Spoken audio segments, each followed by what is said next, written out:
These are the guys that the Conservatives want to testify at committee. Now, who are they, and why would they be refusing? Well,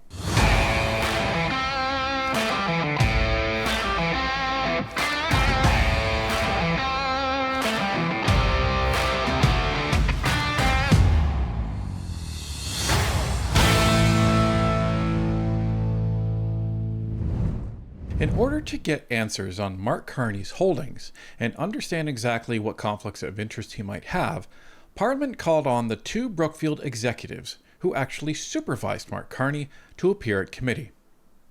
And what was the result? Well, let's take a look. For these reasons and others that I can't get into at great length at this moment but would like to see the committee examine, I'm going to move an amendment to the motion. The following be ordered to appear as witnesses separately for at least 2 hours each at dates and times to be fixed by the chair of the committee, but no later than Friday, November 21st, 2025. Michael Sabia, Clerk of the Privy Council and Administrator of the Prime Minister's Conflict of Interest Screen. Marc-Andre Blanchard, Chief of Staff to the Prime Minister and Administrator of the Prime Minister's Conflict of Interest Screen. Bruce Flatt, CEO of Brookfield Corporation and the Prime Minister's immediate successor as Chair of the Board of Directors of Brookfield Asset Management. And Connor Teskey, President of Brookfield Asset Management, Inc., and Chief Executive Officer of Brookfield Renewable Partners, LP, and it be an instruction that the committee report back to the House by Friday, November 28th. Okay, so this was October 27th, and this was a motion that was moved in the House in order to try to summon more witnesses to committee. The good news is this motion passed. So, what does that mean? That means the Bloc and the NDP actually voted with the Conservatives on this. So, goes back to committee and they start issuing invitations, right? Now, the good news is the Prime Minister's Chief of Staff can't really refuse, has to show up. But it all comes down to Mr. Flatt and Mr. Teskey. So, who are these guys? Well, we'll get into that in a minute. But they issued the invitation, and they received a response. What was that response? Well, Michael Cooper let us know what the response was the other day. On November 5th at 4:00 p.m. Eastern Time, Mr. Cooper posts, top Brookfield execs defy House order to testify at committee about Carney's vast conflicts and use of offshore tax havens. Ethics Committee meeting to receive advice from House of Commons law clerk on potential consequences as Brookfield covers up for Carney. Here's the actual letter, folks. Dear Mr. Brassard, and that's John Brassard, who's the Conservative chair of the Ethics Committee. Brookfield remains committed to supporting the committee's important work, and we want to ensure that our testimony can appropriately address the inquiry's terms of reference. Our prior letters of October 15th and October 31st, 2025 sought such clarifications regarding the Standing Committee's invitation to appear in connection with its study of the review of the Conflict of Interest Act. Further to your response of October 31st, 2025, and in interest of transparency and supporting the committee's ability to carry out its study, we are addressing this letter to all committee members and including our prior correspondence for reference.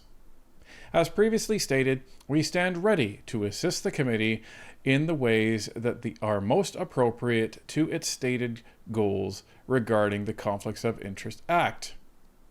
To support the committee's study with the most relevant and informed testimony, we believe the committee would benefit most from hearing directly from Justin B. Baber, Chief Operating Officer and member of the Executive Committee of Brookfield. In his role, Mr. Baber has primary oversight of Brookfield's corporate operations, including legal and compliance activities, among his other responsibilities. Mr. Baber is available to appear before the committee within your proposed timeline before year-end and is uniquely positioned to provide the committee with comprehensive insights regarding matters within Brookfield's appropriate scope of contribution. Due to the nature of the roles of both Mr. Flatt and Mr. Teskey, they are less qualified than Mr. Baber to assist the committee with the subject matter of the Conflicts of Interest Act.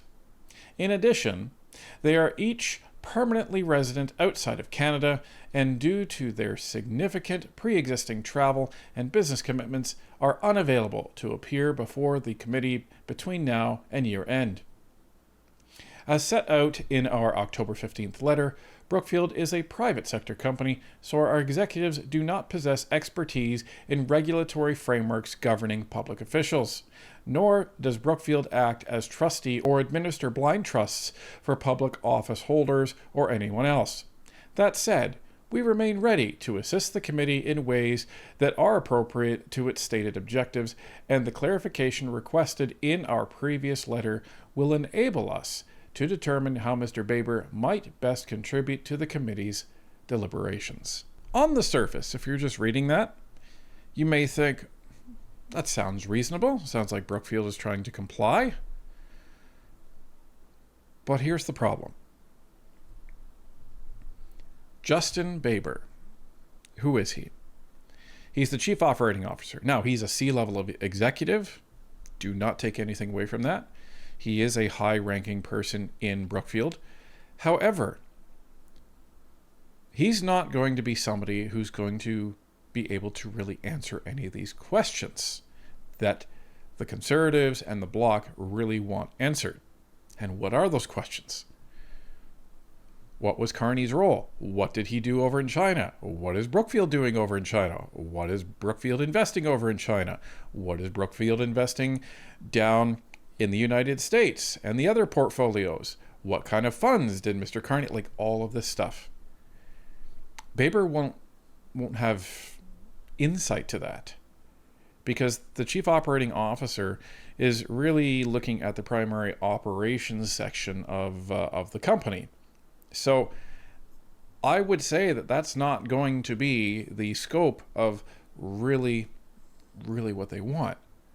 So this is where the two CEOs, Flatt and Teskey, these are the guys that the Conservatives want to testify at committee. Now, who are they? And why would they be refusing? Well, let's take a look. So here's Justin B. Baber, and his net worth is about $48 million. Now, all of his net worth seems to be tied up in Brookfield.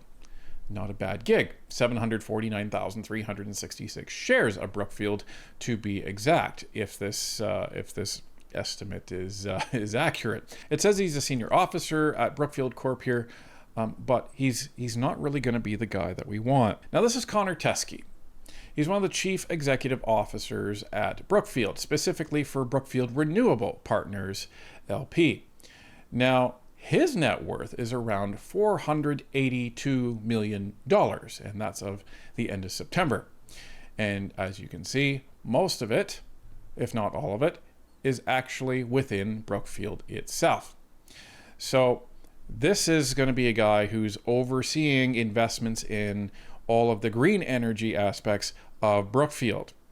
Sound familiar? And this is what Teskey actually makes at Brookfield, about $12.2 million a year. He's one of the top paid CEOs in financial services in Canada, except the fact that he doesn't live in Canada, folks. He actually lives in London, England. Now that brings us to Mr. Bruce Flatt, who ends up being one of the wealthiest individuals on the planet. So he's actually on Forbes' list of billionaires, if you can believe it. And he's worth around $6.9 billion. Billion dollars. So he has a lot of money, and he's the top dog. So this is the guy that would be pulling all of the strings. This is the guy that would be understanding exactly what Brookfield is doing, where they're doing it, etc. So you have to be wondering, why do these guys not want to come? Well, it's because they know everything. And they don't want to be asked, what was Mark Carney doing in China? Why did he have those conversations? Were there any pre-existing discussions that occurred between you and Mark Carney prior to him resigning and moving to be Prime Minister? What plans does Brookfield have to invest in Canadian companies as the policy decisions are made? by the new Prime Minister and his Liberal government. Did Brookfield consult with the Prime Minister or any of his staff on the budget that promises to spend $322 billion in deficit spending over the next 5 years? These are the questions that need to be asked. And what type of funds did Mark Carney specialize in? Are you aware of any of the funds that he set up for himself?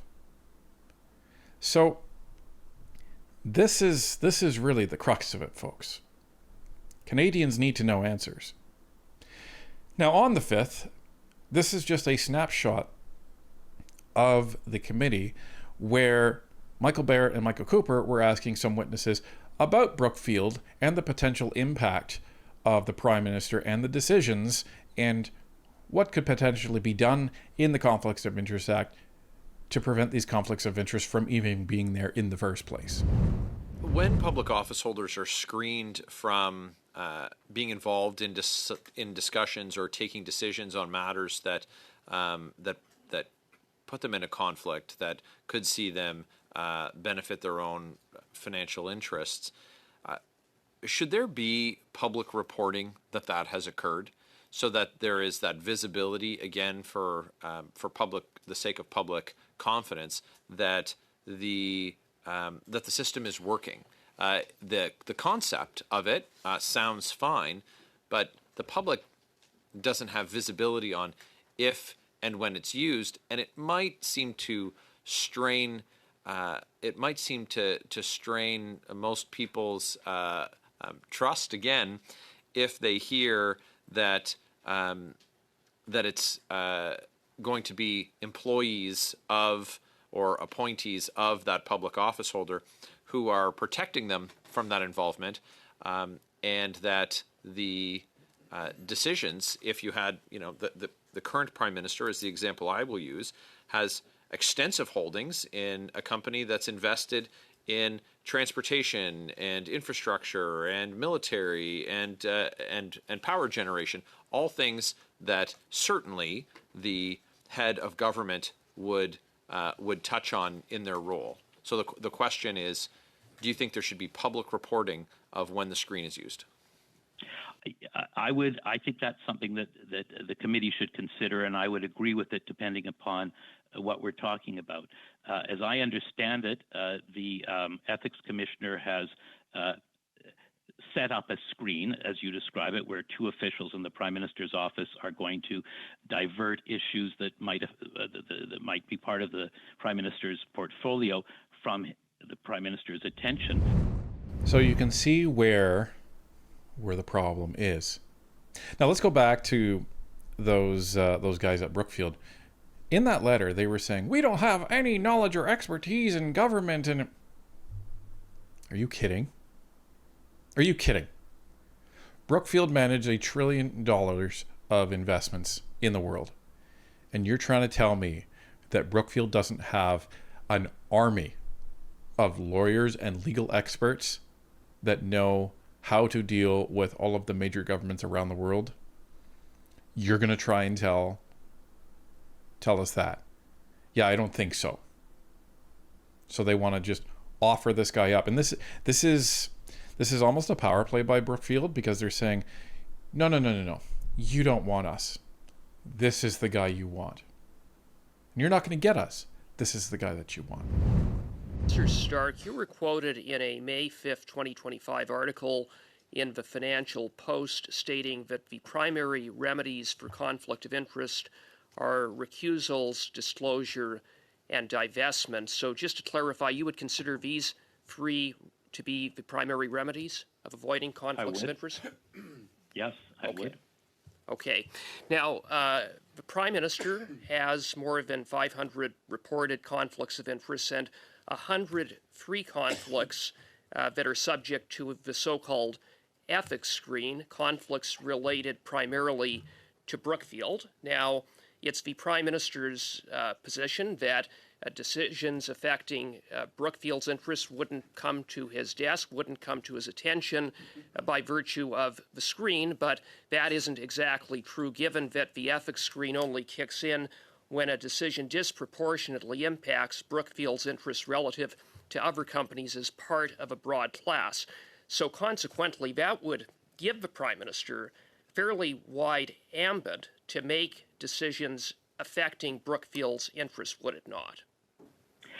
Yes, and that is a terrific question, and it's one that I was going to suggest. It's one of two that I was going to suggest that the committee really should think about. The other being the involvement of the ethics commissioner beyond simply setting up a recusal regime, but continuing on. But the question of whether or not an official should be able to affect their interests if those interests are not disproportionate and are part of a broad class.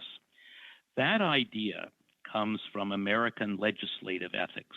And the idea is that if you're a legislator, you're voting on your legislation that's going to affect many, many people, not just you. And there are 400 other members of the legislature who are involved in the decision. It's not yours alone. Then it's okay for you to participate because you're being countered by others.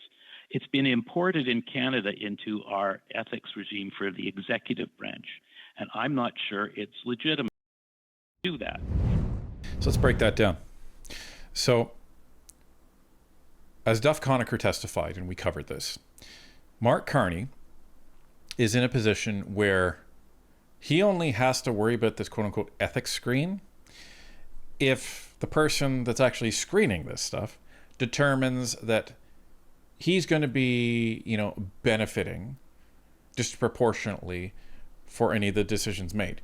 So, let's say there's going to be a policy decision, or let's say there's going to be a funding decision made on a particular industry in Canada, and Brookfield is part of that, but there's two other companies that are also in that industry, and Brookfield is not getting any more benefit over those other two that Carney isn't invested in. Well, that could be particularly argued that Brookfield is not benefiting disproportionately, so therefore there is no conflict of interest screen. This is what this says, and this is where Duff Conacher is saying this is why the conflict of interest screens and the Conflict of Interest Act fails 99.9% of the time. Because there's virtually no scenario where there is a disproportionate benefit to the office holder that's actually making these decisions. This is the problem. And this is where Mr. Stark says this was actually imported from American politics because they have this this legislative framework set up in terms of votes. So you have one policy holder over here, and they're voting against, say, 399 other people. Well, that's completely different when you look at the Canadian legislative branch, because you're not voting against anybody. It's just this disproportionality principle. But it doesn't apply at all in Canada, and this is why I think Mr. Stark is saying that this isn't legitimate to actually take that and try and apply it to Canada, because our frameworks are completely different. So this is why they need to understand what's going on. And this is why they need the actual guys who make the decisions in Brookfield to appear before committee to be able to answer these questions. Now, let's be real. Here's the challenge. Both Bruce Flatt and Connor Teskey don't live in Canada. Mr. Flatt seems to go between New York and the UK. Funny how that the headquarters of Brookfield moved from Toronto out of Canada to New York right before Mark Carney decided to be Prime Minister. Funny that. Why is that relevant? Well, because if Parliament wanted to issue a summons to either Mr. Flatt or Mr. Teskey, they could only compel them through that summons if they resided in Canada. They do not. Since Brookfield moved their headquarters from Toronto to New York, Mr. Flatt is only really in New York and London now. And Mr. Teskey, he stays in London.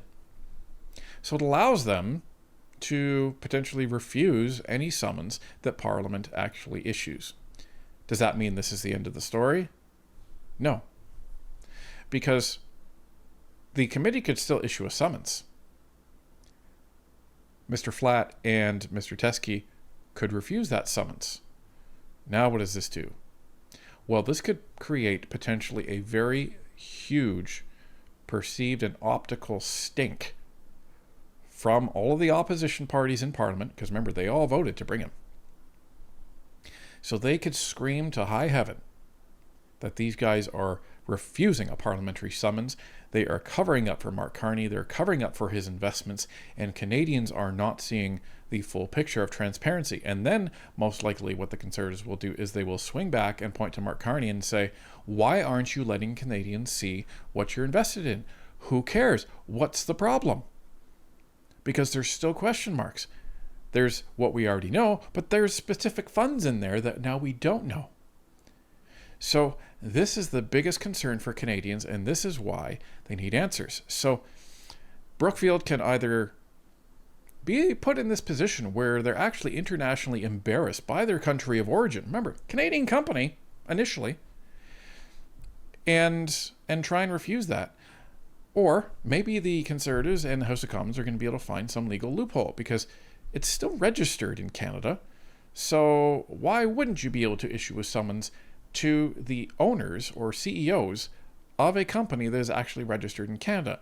It'd be very interesting to see how this legally plays out and what they can do based on the law. So this is the latest, that Brookfield is seemingly trying to cover up for Mark Carney, trying to avoid parliamentary oversight, and trying to avoid answering all of the tough questions that we absolutely need to know the answers to.